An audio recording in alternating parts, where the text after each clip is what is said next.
Hello guys, welcome back to Enable Website Design. In this video, I will show you to add product badges in WooCommerce website.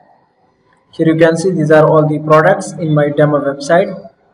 Now let's see how we can add some badges on these products.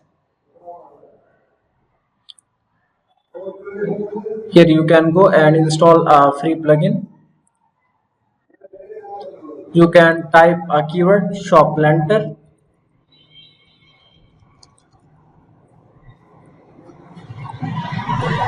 and you can find out this plugin. You can install it.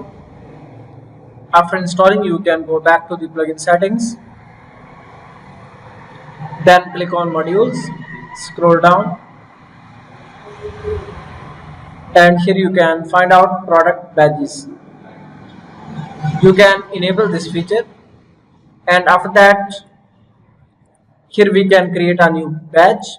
Scroll down, give a title. For example, let me add here title badge 1, and here you can select the badge type, text and image.